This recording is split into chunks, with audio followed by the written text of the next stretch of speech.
नमस्कार and welcome back. Rahul Gandhi देश छोड़कर भागकर जा रहा है, वो भी कब? जब पार्लियामेंट सेशन पूरी अपनी चरम सीमा के ऊपर है। गवर्नमेंट कुछ बहुत इंपॉर्टेंट बिल्स लेके आने वाली है और न्यूज़ ये आ रही है कि राहुल गांधी जर्मनी जा रहा है 15 से लेकर 20 दिसंबर तक, बिल्कुल middle of a very very important parliament session, जिसके अंदर इलेक्शन जो पूरा प्रोसेस है उसको स्ट्रीमलाइन करने की बातें हो रही हैं, उसके अंदर चेंजेस करनी है। अब दो तीन चीज़ें हैं जो सामने आई। पहला, कई लोगों ने बोला ये अपनी बीवी को हर साल मिलने जाता है। पार्लियामेंट में आवाज़ भी उठी है कि हमेशा ये दिसंबर में जाता है अपनी बीवी या बच्चों को मिलने के लिए, उनके साथ क्रिसमस मनाने के लिए। और इस बार ये यूके नहीं जा रहा, ये जर्मनी जा रहा है। यानी कि फैमिली इसकी, जो मैं पहले डिटेल में वीडियो बनाया था, इसकी बीवी और दो बच्चे हैं जिनको ये मिलने जाता है हर साल क्रिसमस के टाइम पर। क्या ये जर्मनी में मिलने वाले हैं? पहली बात ये। और दूसरा, वाई जर्मनी ओनली?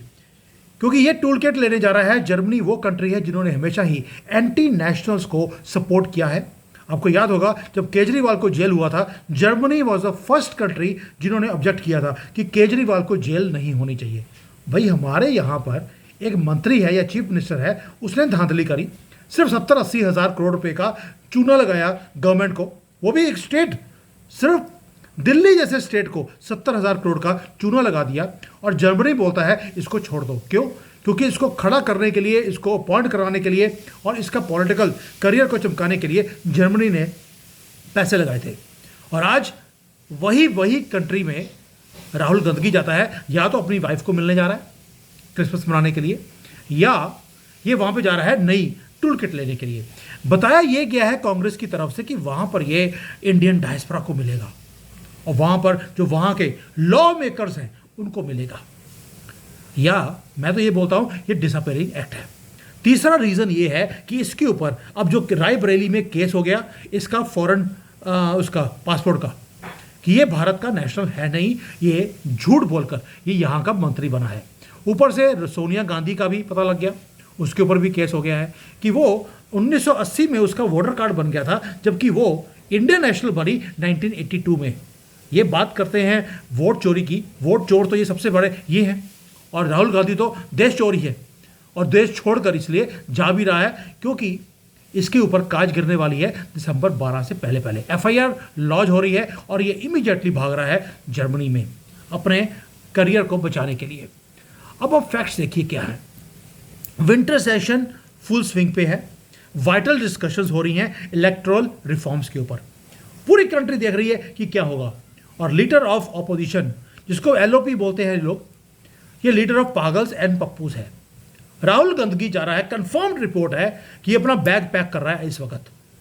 किसी कॉन्स्टिट्यूएंसी में रायबरेली में नहीं जा रहा, वहां से तो भाग के ये जा रहा है जर्मनी में, यूरोप के अंदर, right in the middle of parliamentary session.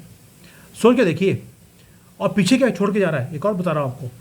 पीछे इसने अपने सभी लोगों को बोल दिया हंगामा करो।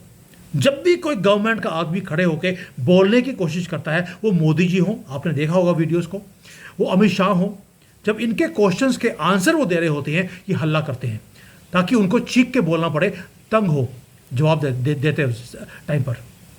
और ये कर क्या रहा है? कोई सीरियस पॉलिटिक्स नहीं है, पार्ट टाइम लीडर है राहुल गांधी।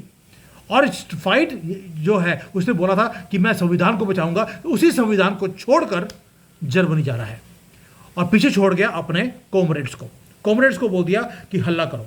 अब उनमें से एक कॉमरेड वेणुगोपाल, वो सडनली लोकसभा के अंदर खड़ा होकर बोलता है कि ये जो सारे इलेक्टोरल रिफॉर्म्स कर रहे हैं, हम सड़कों पे आग लगाएंगे। कहाँ बोल रहा खड़े होकर?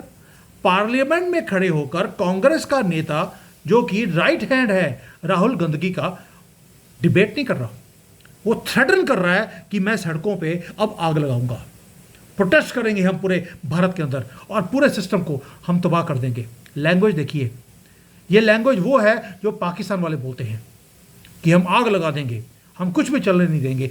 इन्होंने पाकिस्तान की भाषा पार्लियामेंट के अंदर बोलनी शुरू कर दी है। यानी कि अब ये डिबेट्स के साथ पॉलिटिक्स नहीं चलाएंगे, ये अब दंगे कर कर पॉलिटिक्स को चलाएंगे। ये है कांग्रेस, ये है कांग्रेस पार्टी, ये है कांग्रेस का नेता बड़े वाला BBC हो गया, तो ये है वेणुगोपाल। जिसका बड़ा नेता जो देश छोड़कर भाग रहा है। अब उसके बाद इन्होंने कुछ और एलिगेशंस भी लगाए। इन्होंने बोला यार जो इलेक्शन कमीशन है ये तो आपकी कठपुतली बन गया है और ये वो काम करते हैं जो गवर्नमेंट बोलती है करने के लिए। ये बोलते हैं कि सब कुछ गलत हो रहा है और उन्होंने बोल दिया जो इलेक्शन कमिश्नर है इसकी अपॉइंटमेंट आप गलत कर रहे हैं। इसके अंदर जो चीफ जस्टिस ऑफ इंडिया है ये भी इसके सिलेक्शन पैनल के अंदर होना चाहिए। क्यों? क्योंकि जो सारे के सारे जजेस हैं ये तो कांग्रेस के बैठाए हुए हैं और उनको पावर दे दिया कोलेजियम सिस्टम के अंदर कि आप ही अगला चीफ जस्टिस आप डिसाइड करेंगे।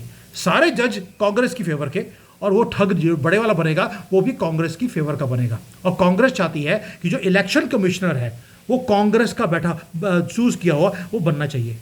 गवर्नर ने बोल दिया कि इसके अंदर प्रधानमंत्री होगा, पैनल के अंदर लॉ मंत्री होगा और साथ में जो एलओपी है वो भी इसका मेंबर है। लेकिन गवर्नमेंट को चाहिए चीफ जस्टिस ऑफ इंडिया, नहीं तो ये तो जो पूरी की पूरी इंस्टीट्यूशन है गवर्नमेंट उसको कैप्चर कर रही है। सोच के देखिए, अब जो इलेक्शन कमिश्नर है जब कांग्रेस पार्टी सत्ता में थी क्या कोई ट्रांसपेरेंट कोई कमेटी था? फाइल जाती थी 10 जनपद में, वो 10 नंबरी माँ के पास, वो डिसाइड करती थी कि कौन इलेक्शन कमिश्नर बनेगा। और यहां तक कि आपको याद होगा नवीन चावला वाला केस, मुझे याद है, इसको अपॉइंट किया गया। अब जो नवीन चावला है वो था कांग्रेसी, पैसे मिलते थे वो उसको कांग्रेस वालों से और इसलिए उसको हैंड पिक कर कर उसको चूज किया गया। जो फाइट है वो इतनी ज़्यादा हो गई थी कि जो चीफ इलेक्शन कमिश्नर उस वक्त का था कोई गोपाला कृष्णन या समथिंग, मुझे प्लीज़ करेक्ट कर देना, मुझे नाम भूल गया उसका, उसने बोला भी था कि यार ये आदमी तो बायस्ड है, ये पैसे लेता है कांग्रेस से, how can he be the election commissioner. Chief election commissioner ने प्रेसिडेंट को चिट्ठी लिखी उस वक्त कि इसको रिमूव किया जाए। कांग्रेस ने उसी को रिमूव कर दिया कि तुमने ये उजागर क्यों किया पूरे केस को। और नवीन चावला जो कि पिट्ठू था 10 जनपद का, उसको चीफ इलेक्शन कमिश्नर इन्होंने बना दिया था। तो ट्रांसपेरेंसी उस वक्त कहाँ गई थी आपकी, जब आपने अपने बिके हुए लोगों को आपने या तो जज बनाया या चीफ इलेक्शन कमिश्नर बना दिया। कंट्री को हॉस्टेज बना के इन लोगों ने रख दिया था। सारे नॉर्म्स को तोड़ा इन्होंने जब ये पावर में थे। और आज ये बोलते हैं कि मोदी जी ने पूरी इंस्टीट्यूशंस को अपने कब्जे में किया है। कहाँ गई थी वो FBI CBI जो भी आपकी थी, वो जिनको आपने ईडी को लगा दिया था मोदी जी के पीछे और अमित शाह के पीछे, और उनको जेल भी करी थी अमित शाह को। तब क्या आपने पूरी इंस्टीट्यूशंस को हॉस्टेज नहीं बनाया हुआ था?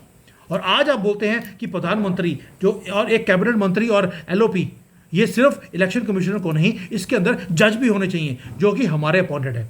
यानी कि कल को बोलेंगे चीफ जस्टिस नहीं, ये जो दूसरे वाला ना, वो जो निकल गया अभी वो जो मुसलमानों की फेवर का बोलता है, जिसने बोला था अभी कि भाई अगर मूर्ति टूट गई है तो बोले विष्णु को अपनी मूर्ति खुद ठीक कर लेगा। भाई कभी लुल्ला वालों को भी बोल देते कि भाई आपके जो कोई चीज़ टूट गई है उनको बोलो लुल्ला को आके ठीक करेगा, उसको नहीं बोलेंगे, उतनी हिम्मत नहीं है। लेकिन मंदिर के लिए बोल दिया। वही वाले जज ये डिसाइड करेंगे, LOP डिसाइड करेगा कौन सा जज उस कमेटी में बैठेगा। यानी कि अब वो चाहते हैं कि पूरी कंट्री वो कोर्ट्स जो है इनके बिके हुए जजेस हैं वो चलाएं। जो रूल को बनाया गया है वो भी कोर्ट डिसाइड करेगा कि रूल ठीक भी है कि नहीं। क्या कॉन्स्टिट्यूशन इस तरह से चलता है? क्या पार्लियामेंट इस तरह से चलेगा? ऊपर से वो क्या बोल दिया, आखिरी चीज़ मैं हैरान रह गया, राहुल गांधी बोलता है कि ये जो इलेक्शन होती है उसके अंदर आप सिर्फ 45 दिन का डाटा क्यों रखते हैं। गवर्नमेंट ने बोला कि भाई 45 दिन का डाटा है, लाखों हमारे पास यहाँ पर बूथ है, उसका लाखों करोड़ों घंटे की रिकॉर्डिंग है, इतना डाटा रखने की स्पेस हमारे पास नहीं है। 45 दिन है। अगर आपको लगता है कि किसी कॉन्स्टिट्यूएंसी के अंदर धांधली हुई है, आप केस कर दीजिए। केस करोगे तो उस कॉन्स्टिट्यूएंसी का जो डाटा है उसको रख दिया जाएगा जब तक कि केस सॉल्व नहीं होता, बाकी का डिलीट हो जाएगा। अगर आपको लगता है कि कोई धांधली है ही नहीं तो आपको वो सारे फुटेज रखने की ज़रूरत क्या है? सर्वर की एक कैपेसिटी होती है। लेकिन जैसे ही गवर्नमेंट ने बोला कि भाई 45 दिन का ही डाटा होता है, सिंपल एक ही चीज़ क्या बोल दिया, ये तो चोरी हो रही है। तो जानबूझकर जो प्रूफ है उसको डिलीट किया जा रहा है। भाई वो एक स्पेस क्रिएट कर रहे हैं। आपके टाइम पे तो रिकॉर्डिंग रखी नहीं जाती थी, स्टैंडर्ड प्रोसीजर आपने सारे तोड़ के रख दिए। इसको डाटा मैनेजमेंट बोलते हैं। हम भी अगर लैपटॉप रखते हैं अपने पास या हार्ड डिस्क हमारे पास है, अगर डाटा बहुत ज़्यादा हो जाए हम उसमें से डिलीट कर देते हैं जो हमें जिसकी ज़रूरत नहीं है। This is how it works. लेकिन ऑपोजिशन तो ऑपोजिशन, इनको हर चीज़ में अपोज करना है, हर चीज़ में डाउट क्रिएट करना है आपके दिमाग में कि देखिए जी, मशीन ईवीएम की गलत है, वोट की चोरी हो गई, उसके बाद जो ऑफिशियल्स हैं वो सारे बिक गए, क्योंकि हमारे कहने पर ऑफिशियल को रखा नहीं गया है। ये स्ट्रैटेजी है दोस्तों। मैंने कल भी बोला था आपको कि डोनाल्ड ट्रंप के पास एक आदमी आया है वेनेजुएला से, वो इंटेलिजेंस का आदमी। उसने आके बताया कि किस तरह से चाइना ये सारी टूल किट्स को बनाता है, कैसे वो इलेक्शंस के अंदर आपके दिमाग में एक थॉट डालता है कि ये आपके यहाँ पर ईवीएम भी गलत है, आपके यहाँ पर इलेक्शन कमिश्नर भी गलत है, यहाँ पर वोट की चोरी भी हो रही है। अमेरिका के अंदर भी यही कुछ हो रहा है, भारत के अंदर भी, और ये टूल किट चाइना से बन के आती है। और इसका तो बाप है शी जिनपिंग, काफ़ी बाप हैं, उनमें से एक ये भी है, उसका भी कुछ थोड़ा सा कंट्रीब्यूशन है इसकी जन्म के अंदर। दोस्तों, इसके बाद इन्होंने आखिरी पॉइंट ये बोल दिया कि जो हमारा इलेक्शन कमिश्नर होता है, ये सारी बातें इलेक्शन उसमें हुई हैं, खुद भाग रहा है यहाँ से और अपने लोगों को बोल दिया हल्ला करो। जो इलेक्शन कमिश्नर है उसके ऊपर एक लीगल इम्यूनिटी होती है, आप उसके ऊपर केस नहीं कर सकते। इन्होंने बोल दिया इसके ऊपर आप केस क्यों नहीं कर सकते? भाई राहुल गांधी तुम्हारे ऊपर कौन सा कोई केस कर सकता है? अगर केस कर भी दोगे तो जज आपका फैसला देते नहीं है, उसके ऊपर कोई प्रॉब्लम नहीं है इनको। लेकिन जैसे एक जज है या अपना गवर्नर होता है, वैसे ही एक इलेक्शन कमिश्नर है, इसके ऊपर आप केस इसलिए नहीं कर सकते क्योंकि नहीं तो क्या होगा कि जब भी कोई राहुल गांधी कहीं भी हारेगा, जो कि हमेशा ही हारता है हर जगह पे, तो इमीडिएटली एक केस कर देंगे इलेक्शन कमिश्नर के ऊपर कि जी इसकी इन्वेस्टिगेशन की जाए। इलेक्शन कमिश्नर अपना काम करेगा या इनकी इन्वेस्टिगेशन का वो आंसर देगा। राहुल गांधी चाहता है कि पूरा का पूरा सिस्टम पैरालाइज हो जाए, इसलिए वो चाहते हैं कि जो इलेक्शन कमिश्नर है इसके ऊपर हर कॉन्स्टिट्यूएंसी में केस हो, वो कभी इधर जाए केस लड़ने के लिए, कभी उधर। इसी तरह से जैसे गवर्नर है या बाकी के लोग होते हैं, उनको इम्यूनिटी होती है, जजेस को इम्यूनिटी होती है कि आराम से बिना किसी डर के वो अपने काम के ऊपर वो ध्यान रख सकते हैं। वही चीज़ इलेक्शन कमिश्नर के ऊपर भी है। ये पूरा एक पिक्चर है जो आज से नहीं, पिछले कितने सालों से, जब से कंट्री बनी है तब से ये रूल्स बने हुए हैं। लेकिन राहुल गांधी आपको क्या प्रूव करने की कोशिश कर रहा है कि जी गवर्नमेंट ने पूरे डिपार्टमेंट को टेक ओवर कर लिया। टूल किट चाइना से आई, उसको इंप्लीमेंट कर दिया इन्होंने पार्लियामेंट पे।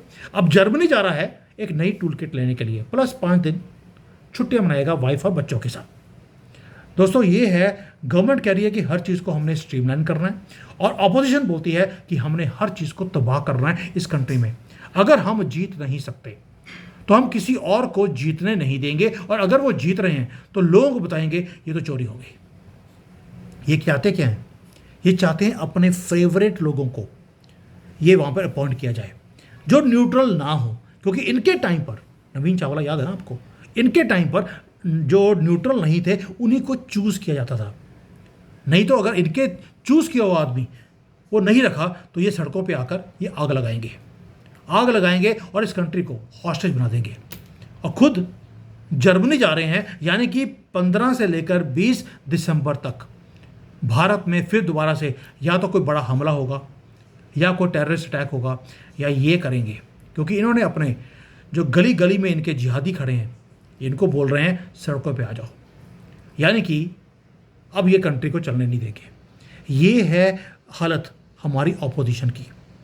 There priorities are not the country, उनकी प्रायोरिटी है देश में आग लगानी और छीनना सत्ता को। और राहुल गांधी तो बार बार बोलता है एक बार मेरी सत्ता आ जाए मेरे हाथ में, तब दिखाऊंगा हिंदुओं को कि सत्ता लेते कैसे हैं और उसके बाद तुम आते कैसे वापस। ये है राहुल गांधी की पॉलिटिक्स आज की डेट में। मैं हक्का बक्का रह गया हूँ कि क्या प्लानिंग है इस बंदे की इस देश के लिए। और जो पार्लियामेंट है ये ना पार्लियामेंट को चलने देंगे, ना किसी लॉ को इम्प्लीमेंट करने देंगे, ना इलेक्शन कमीशन को काम करने देंगे।